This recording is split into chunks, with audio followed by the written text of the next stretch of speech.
Hello, everybody, and welcome to Yo Pop's podcast with me, Shean, and my dad.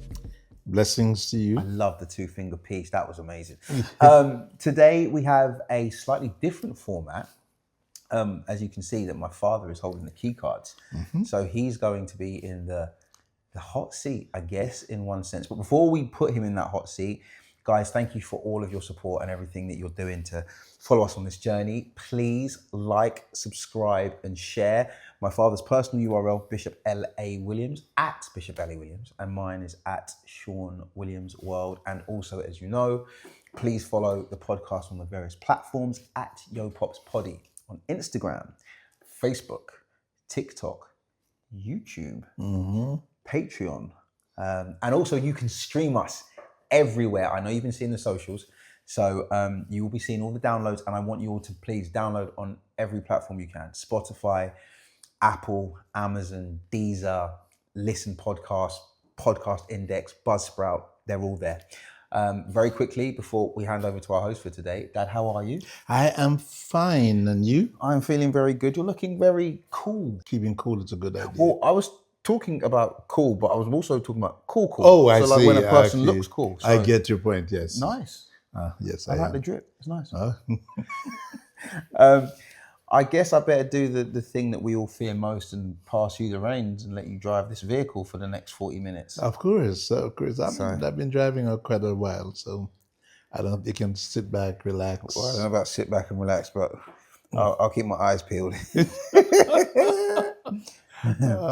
Take it away, Dad. Okay, we just want to say welcome to everyone, and it's exciting, I must say. And so, yes. Okay. Now behave yourself, Shean Williams. Says you. Okay.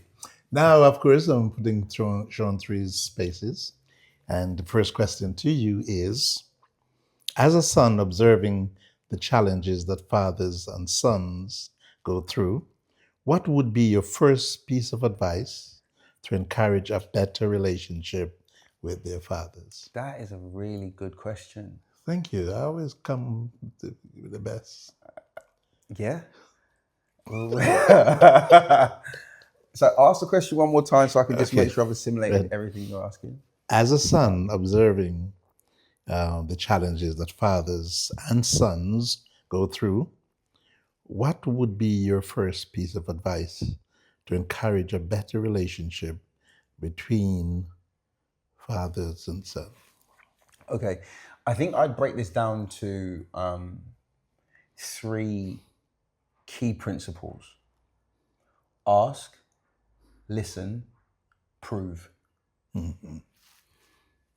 Sounds good. Ask, listen, prove. Okay.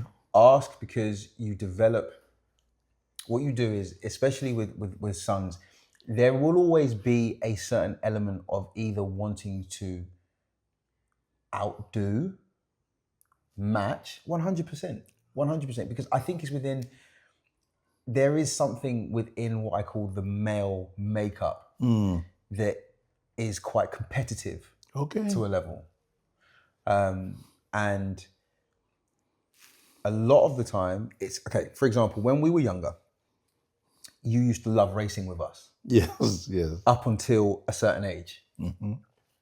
When we got to a certain age, if we brought the subject, oh, Dad, let's race, you'd find more reasons to kind of give options against it than for it. For it, yeah. Why? Because just through the nature of time, the handover meant that as we got older, we got stronger. Indeed. We got faster, right?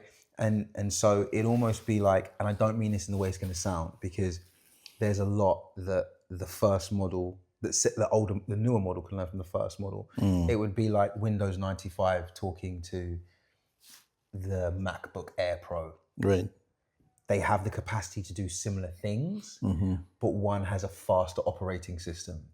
Right. Right? But the Windows was the first model. So there are things in the fundamental of that first model that makes it like solid. Does that make sense? So I would say, first thing you need to do, ask questions.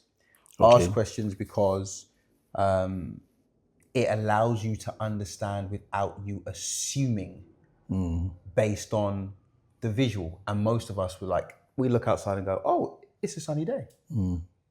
So you think that sons are not asking enough? No. But I also think that fathers aren't creating the atmosphere or the environment for sons to ask in a way that allows for what I call the honest interaction of conversation. Because a lot of the time, I think fathers will lean into a space with their sons of trying to give information, Right. and not have conversation. Do you want to expound a little bit more on the three? I was trying, and you asked me another question. Okay, was that? Yeah. All right, I'll let you go back to Okay, cool. So what I was trying to say when I was talking about the models of the computers was the basis of we get to the MacBook Air because we get the first models, and then those creators, they talk amongst themselves and they exchange information that goes, okay, this is what we have, this is what we need to do to make it better. Why? Because those using it will go, I love Windows 95, but I wish this could be a bit faster, or I wish that could be. So when they're making the next model, they're aware that when we put this together, these are the things that we're going to need, right? And these are the things that are going to make people's experience better. The second point is, if you get to a place where you feel like, and I think this is just human nature, if you feel like you can ask a question and you're being listened to, in turn, it's very easy to listen. If you're consistently made to feel like you're either being spoken at or spoken down to, it makes you not want to listen. Right. And I do sometimes think that, and this is just me, and I'm looking at my friends having children. I do sometimes look at my friends, and I don't mean this way it's going to sound. Not resentment, but when you look sometimes at the relationship between mothers and sons, fathers sometimes feel a little bit left out. Right. Right. Which then means when they're meant to help their son, I almost feel like sometimes they're going, I've got to help the person that's taken away everything that I want and I love and that is good for me, in terms of an attention basis, Indeed, right? indeed. And an affection basis and so on and so forth. And so I think sometimes that can shape what the interaction is, Right. based on what the atmosphere and the environment of how they live and what his model would have been from his father's relationship and potentially his father's relationship with his grandfather. So I think if you're in the space where you can ask questions in a safe environment and feel like you're being heard, it then makes it easy for father and son to listen, which then means that when I go and proof what you're asking, I go to proof it with your best intentions and wishes at hand, but also you're open to the space where you're like, he might find a more efficient or a better way than what I knew. So he'll use the fundamentals and the foundations of what you gave him in terms of information, but because he has some of your bug fixes, he might find a more efficient and better way to kind of get that information or to learn that skill. So I would say to improve the relationship between fathers and sons, it's the ability to ask, listen, and proof. Thank you. My pleasure. Yeah. Yes. Did that make sense? Yes, it really did. Given the fact that it was just thrown at you, so you did an excellent job, I think. But can I be honest, Dad? It's really easy to when you, because they don't know at home. We had like a pre-production meeting yesterday, and you were like, "Sean, I've got questions. You want to know what they are?" And I was like, "No." Yes, I did. I thought that was quite good. Why? Yeah. Because the first 10 episodes of this podcast, my model taught me how to answer on the fly. Yeah. Yeah. That there's enough wisdom in your well. I don't need to go to the river and go fetch water. There's water in there, Dad. Okay. Does that make sense? Yes, it does. So what I'm then able to do is I sit there and I go, all right, he's going to ask me a bunch of spontaneous questions. What would he do? Based on conversations I've had with him, Right. he likes to take a quiet time. He'll pray. He'll meditate. Then he'll relax. Okay. So what do you think I did yesterday? Okay, you did exactly that. Okay, second question coming up. What do fathers need to know about their sons, especially in the early part of young adult life? Should I repeat it again? Yes. While you're formulating. No, yeah. Yeah, One more digesting. time. What do fathers need to know about their sons, especially in the early part of their young adult life?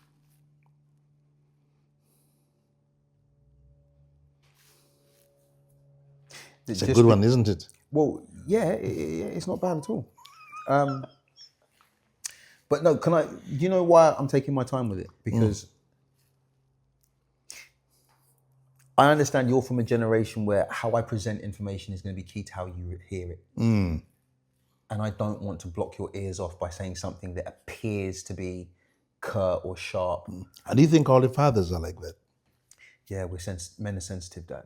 Okay, all right. And the worst thing is that we're sensitive whilst pretending we're not. Do you understand What I'm are saying? sons? Well, sons are men as well, right? Yes, of course. Well, so sons learn from fathers. Yes. So if you're sensitive and he's overly sensitive, he's just upscaled your sensitivity. Yeah.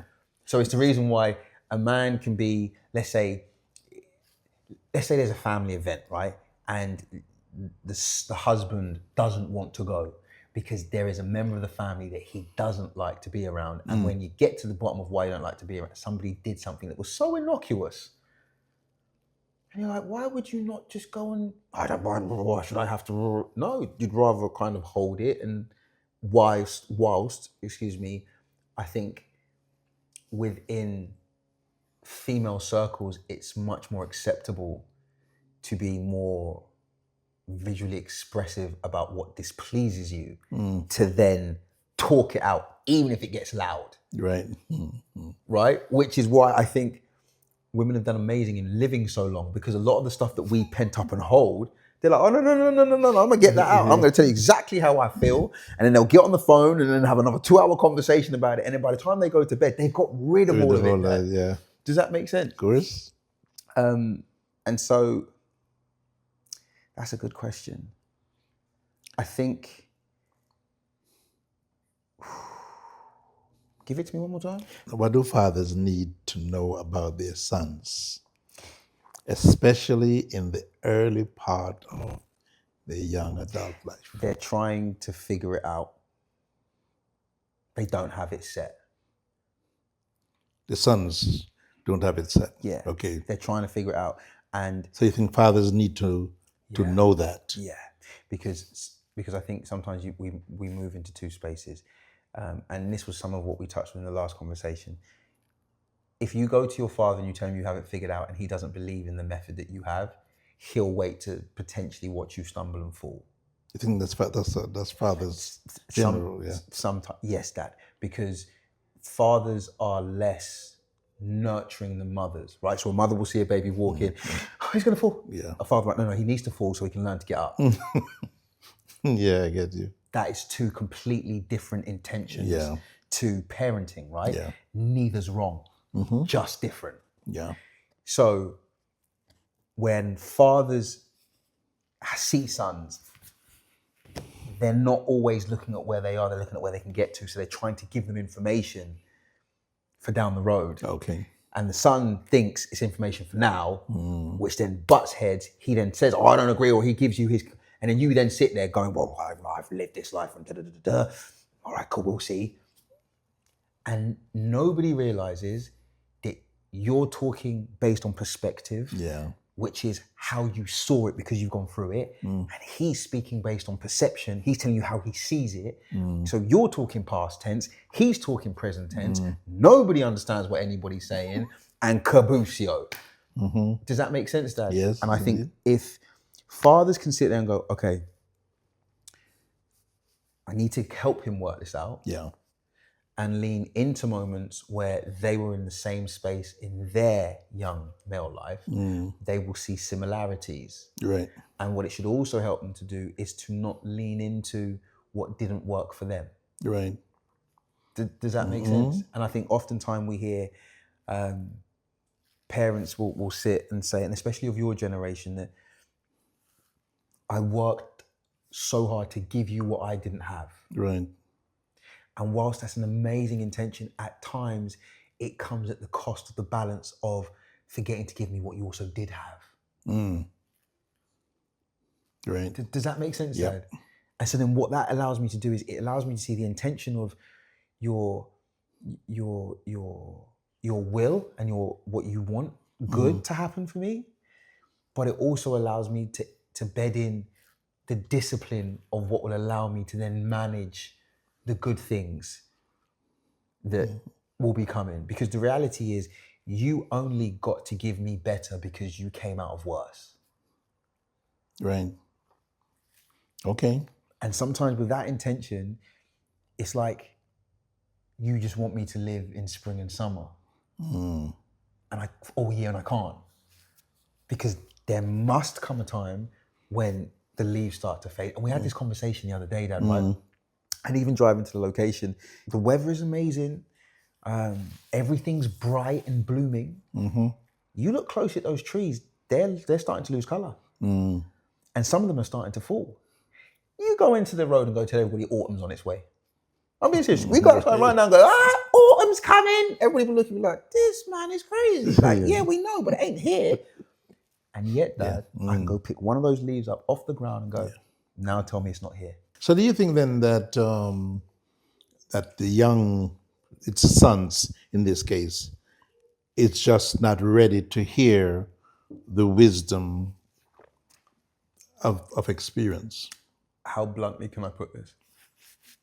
Camera's right there, say it blunt, because you're talking to so many young men. No, we're ready to hear it. You're poor at translating it. You think so? No, I'm telling you. Do you think the fathers are poor at Yeah, translating? let me tell you why. If I go up to Newcastle and I speak with either a really heavy Southern accent or a Jamaican one, we're going to have massive issues understanding each other. If I take a Brummie and do the same thing, they're going to have issues. If I take a Scouse person and take them to Cornwall, problems.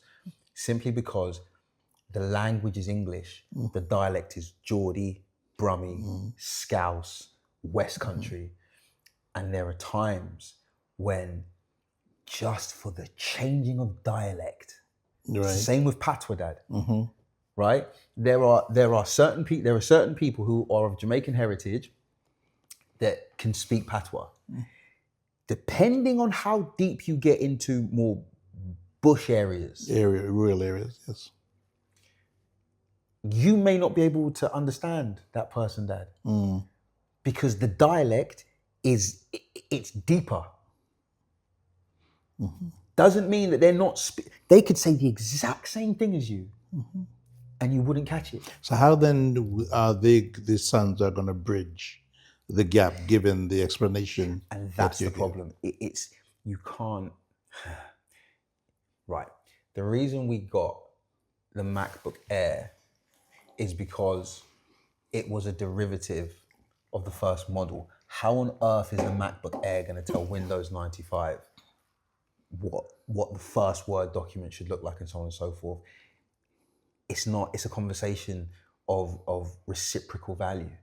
So the problem is that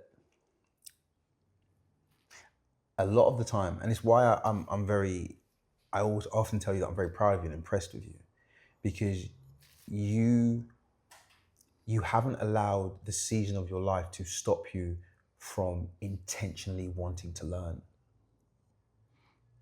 Right. So because you intentionally want to learn, things that other men in your generation either can't bridge, refuse to do, or won't see, that doesn't stop you. Which means that we can sit in this space and the whole world can feel like they can lease my dad. They're not saved or Christian believing or have the same upbringing as me, but yet you have found a way to break down the wall of partition, which a lot of the time is generational partitions.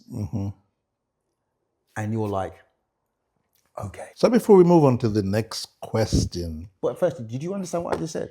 Yes, I understand it, but I just needed to ask another question to help those who are listening. No, I get it. Yasmin. So what, in the most simplest of terms, would you now say to the father and son? How do they bridge that gap? hear him on the base of how you would have want your father to hear you. If you could speak to your dad in the most honest and open and vulnerable way, how would you have wanted my grandfather to hear you? That's how you listen to him. Okay. And if you can do that, then what you do is you take away the title of dad and you become a man that is a father that wants to love his son. And sometimes it is from projection, dad, and not perception. Why so many relationships between parents and children get ruined, because everybody's trying to hold up this standard of, well, no, I'm and I can't. And in an honest way, sometimes I see it with my brothers. My little brother lives on the other side of the world. And there are times when my heart hurts, Dad, because I shared a room with him. Right. I know my brother beyond the visual aspect of him. So there are things in his nature, whether he's quiet or he's doing this, that I almost know what's happening. And you know when I really had a breakthrough in my relationship with my brother? When I stopped treating him according to how I felt he should be treated. And it was little things like when he didn't want to talk, I just left him. Okay. And I'd message him and I'd be like, we'll get on to the next question, wait. I'd message him. And no, the reason why I'm saying this, Dad, is because it's important, because it goes just beyond fathers and sons. It's mothers and daughters, mothers and sons and mothers, brothers and sisters, brothers and brothers, sisters and brothers. Do you understand what I'm saying? I do. It's getting yourself out of the way enough to understand that if you're the other point in the conversation, you're already in it. So then you've got to ask yourself, how much are you trying to extract out of that situation? And for me, I can't expect my brother in our 30s for it to be the way we were when we were 10 and 12 and 13 and 14. So I'm either going to realize that the season's changed, and so is he. He's evolved and developed, and I need to realize that I have to now approach him and deal with him in a way that is with what I'm looking for, not acceptable, but a way that works within, it's efficient to how he is now. Which also means that because I've adapted to that, I haven't mastered it by any stretch or means, but I'm so much better than where I was, because when we don't talk over negative situations, it's not 3 months or 2 months. Okay, it's 2 weeks or a week, and then, okay, cool, let me sort that out, and da-da-da-da. And so, yeah, I think it's a lot to do with how selfless you're willing to be in that moment to lay down what your preconceived ideas or what your standards and your boundaries and borders are, to be like, okay, cool, I'm gonna have open borders just for this minute so that we've got freedom of access emotionally and spiritually, and then you can kind of resolve situations. Okay. Does that make sense? Yes. Thank you very much. Indeed. Third one. Yeah. When a son does not have a meaningful relationship with his father, how can he then expect to be a father to his children? It's difficult. Let me tell you why it's difficult. Because every building needs a cornerstone. It's part of the reason why I started this podcast. When I was working at that school, Dad, there was another teacher there actually who was amazing. His name was Adam Sturdy. And I begged Ryan. I was like, you need to promote Sturdy. You need to promote Sturdy. And I think there may be a certain element where they looked at Mr. Sturdy and thought, well, this is another Afro-Caribbean teacher, and maybe there's kind of some secret Nubian alliance going on that we don't know about. And it wasn't the case at all. It was as simple as this, Dad. Adam Sturdy was, in my opinion, the only other male teacher there that taught with the heart of a father. Right. And yes, these children needed educating, but they needed to see what real love and care look like. Yeah. And that's not always the mollycoddling thing. It's me telling you not to do that because my intention for your safety and your betterment is far more important than me ticking Ofsted boxes that's going to allow me to get more funding to entertain you and not educate you. So the first thing I would say is very impacting, because like I said, every building needs a cornerstone in order for it to be built in the way that we'll see it last. Yet at the same time, you can have the absence of a father, or you can have the absence of your father, but yet find the model of a dad in another person. Yeah, that's a very, very good. Come on now. Absolutely. That is good. And That's for me, good. I like before it. you move on to your next question, because I can see you just ready to. This is why I wanted to do this podcast. It was my gift to the world. Yes. I've realized that fathers are becoming extinct. The basis of their importance is undermined. Right. And if we had more strong, balanced, self-informed men, that I don't believe the world would be in and on the level of disarray that it is. Okay. Does that make sense? Yeah. I mean, I think you put some very valid point in there, which is one of them is because there are a lot of young men who has been brought up without the presence of a father. And as you said, the answer clearly, if you don't have one physically around you, then find a right model and work with that. And that will help to cultivate you for the responsibility. It will smooth out the of imbalances. Okay, well done. He's getting there. He's Why does this feel like some kind of test examination and not a conversation? I'm sitting here trying to have an open conversation, and you fully put these questions together to be like, I'm going to try and fox him. No. Can't fox him, man. Yeah, I think I have all your bug fixes. He's in fourth gear now. You know what I mean? He's now cruising. I didn't even come out there. Okay, number 4 coming up.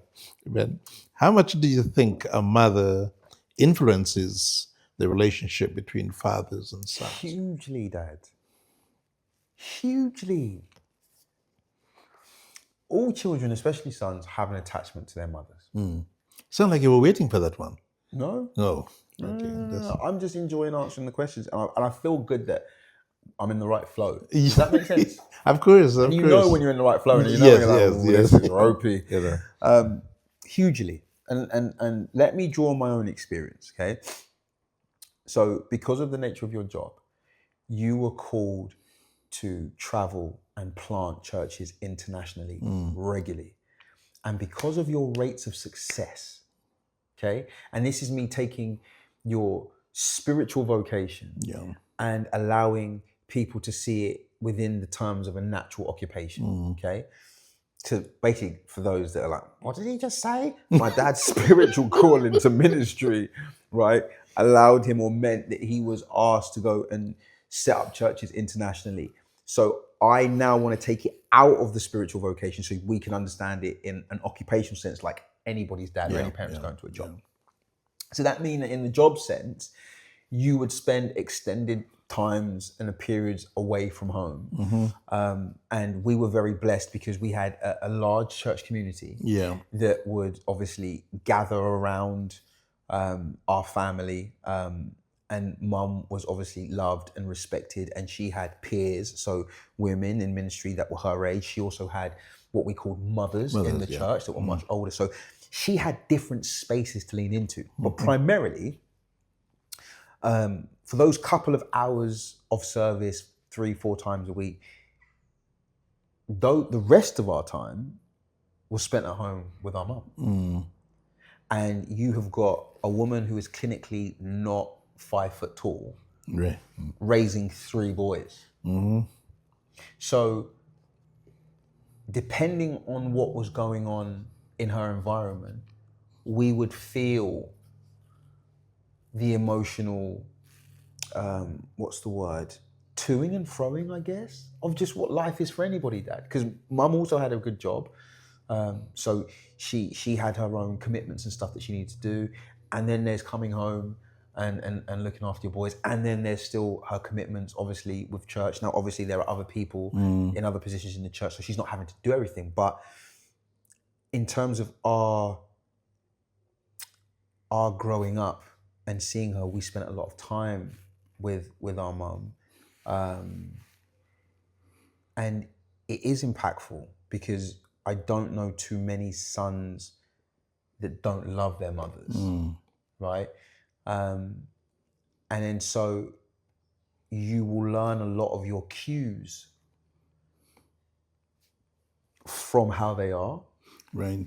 And I even look at my brothers and myself, and there are little things that we do now.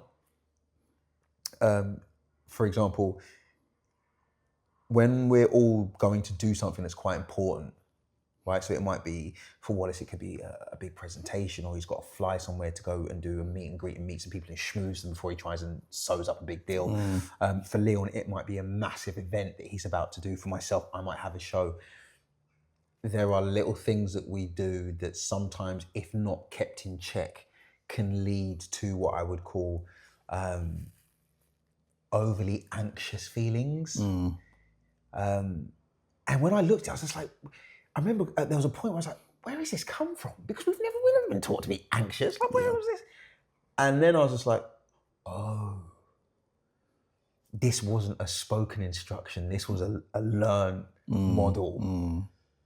And so you look at things and you go, okay, the brain is constantly drawing this information and it's constantly taking in. So depending on what the relationship potentially is between mum and dad, that will then feed down to children. And depending on who they lean into, whether nature or just relationship or whatever else, that will either become a point of contention, Right. or it will become what I call a binding tie. And this is sometimes where you see the separation of, like, that one kind of stays with their mum and that one kind of goes with their dad, and that one's just off doing its own thing. Does that make sense? So I do think that there is a massive link, Dad, between the time period that children spend with either parent, but especially their mothers, and how that then translates. Because if their mum sees their dad in a certain way, invariably that will influence how their child perceives that parent, unless that child has a completely separate relationship. Does that make sense? Which means that even though they'll hear and listen, it won't fundamentally impact or change the root of that. Okay, that's good. That's good. The next question. And the next question. Right. What suggestion would you give to a son regarding his father, and to a father regarding his son, in creating or improving their relationship? Level the ground. Level the ground. So I didn't hear you. Level the ground. Okay. Right. Level the ground. Explain. Not the ground, the ground. Okay, explain. Okay, do me a favor. We're going to do an exercise, right? I want you to turn in and sit like I'm sitting. And then I want you to watch what I'm going to do with my feet. But I should do it as well. Flat. What? The ground. Yeah. Bumpy. Flat. Smooth.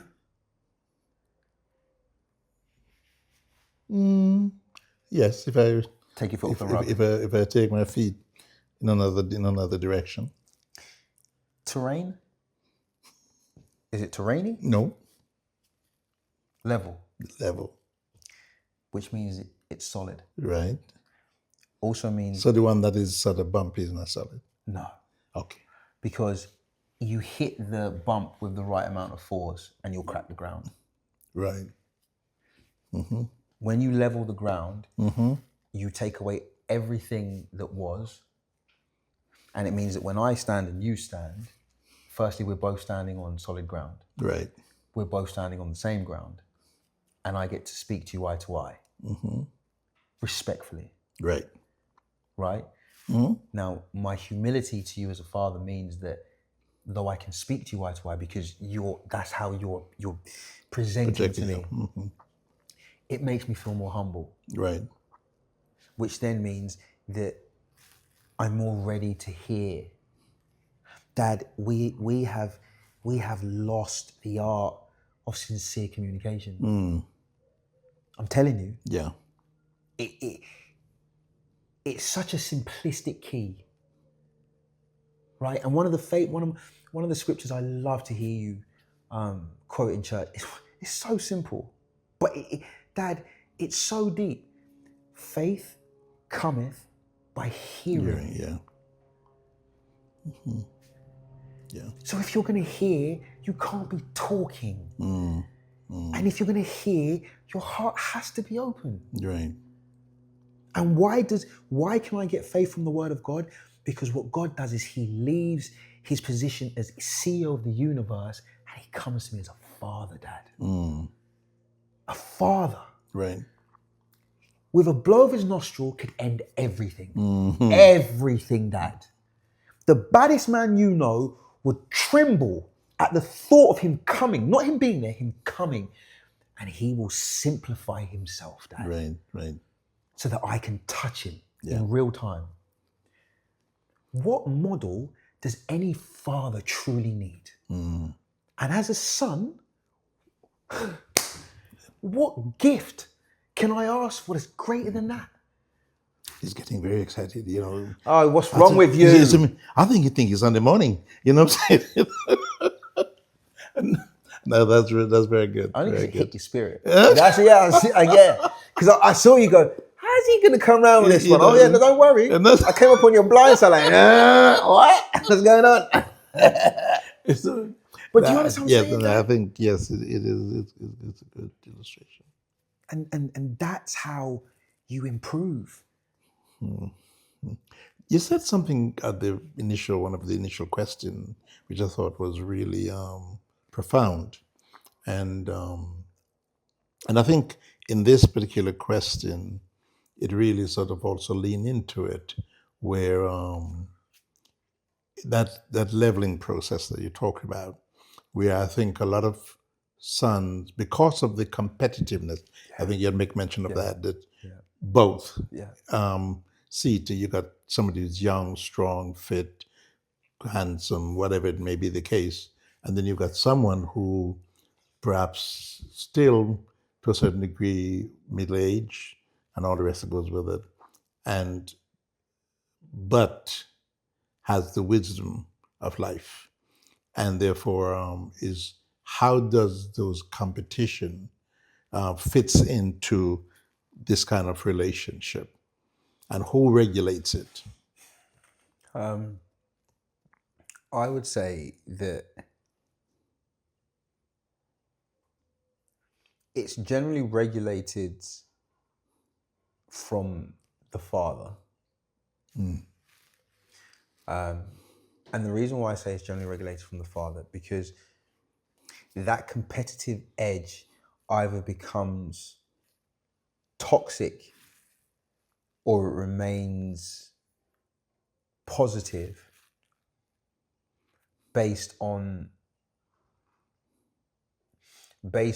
the emotional intention that is put in from a father. Let me make that make sense. A few podcasts ago, we spoke about when I did the song for Christmas and you wasn't able to come. There was no part of me that thought that you'd maliciously done that. Does that make sense? So there's no point of like, this is my greatest moment, and because it's not his greatest moment, he's decided to not be here, and there was none of that. Which meant that my heart, even though your physical presence not being there was hard to take, and that hurt, the thing that soothed that wound was that you prepared me for that moment. Yeah.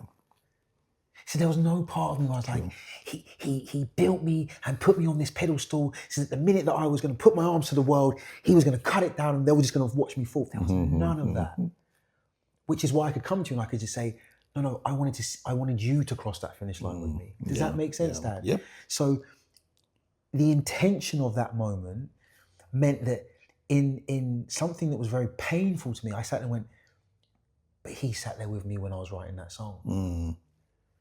He came in from a full day's work and went late to Bible study to help me finish that mid-late.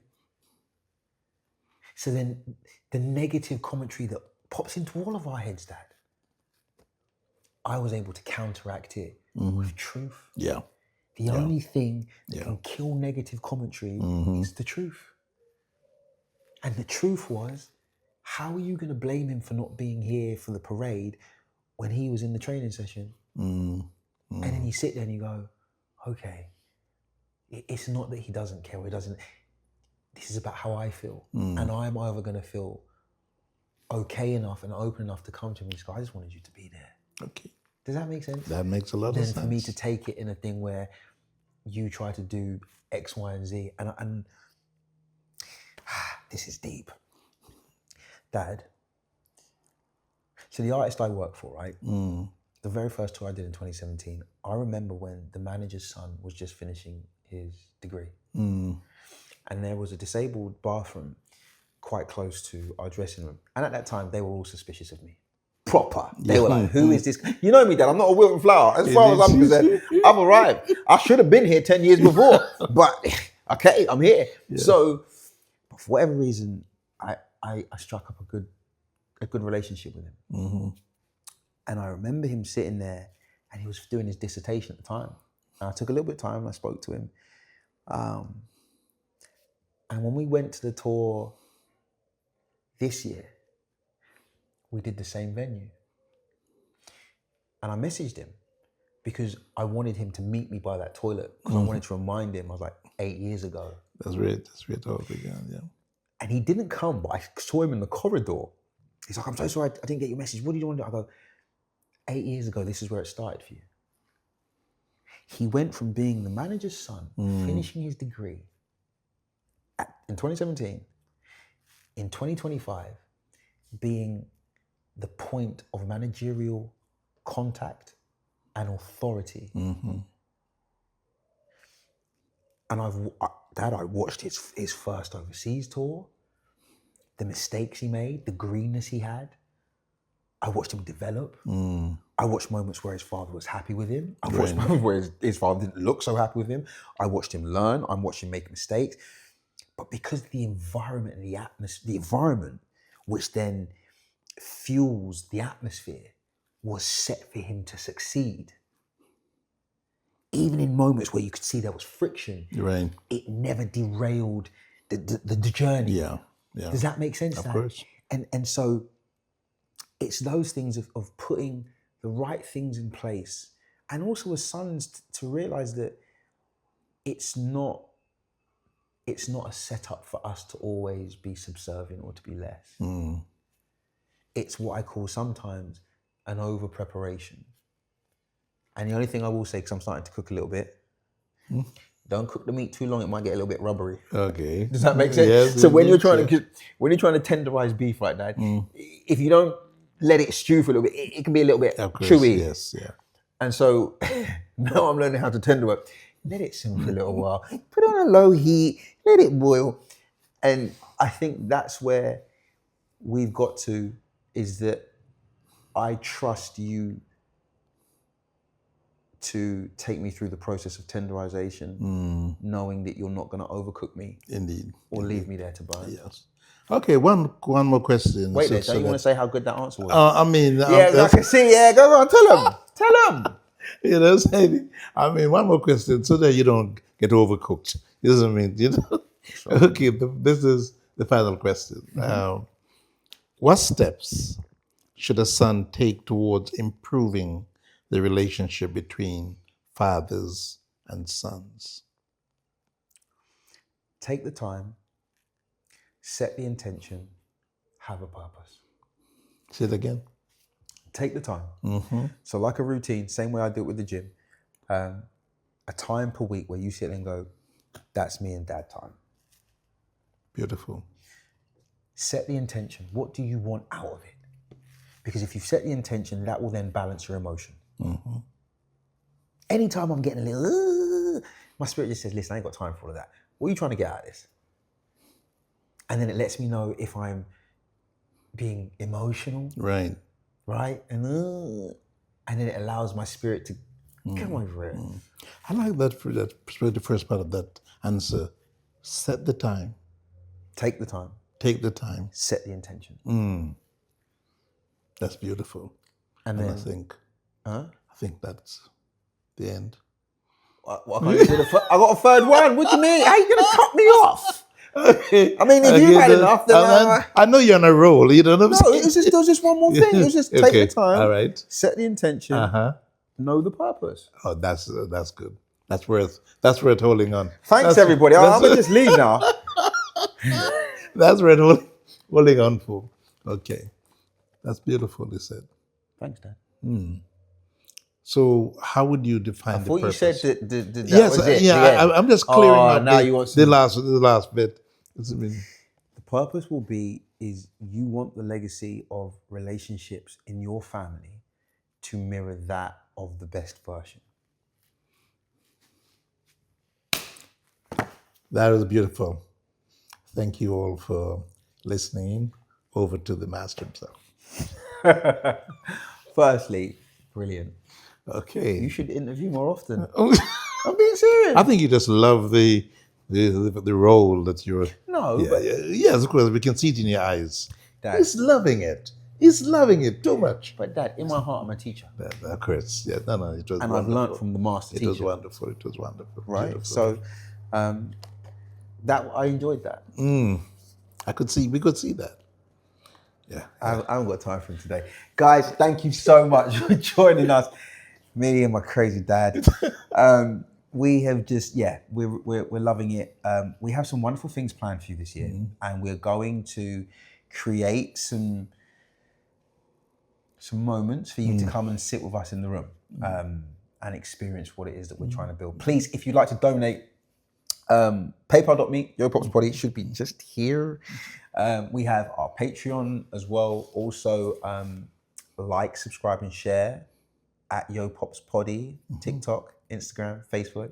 If you'd like to follow my dad's personal page at Bishop L.A. Williams, mine is at Shean Williams World. And we will see you same time next week. Stay blessed.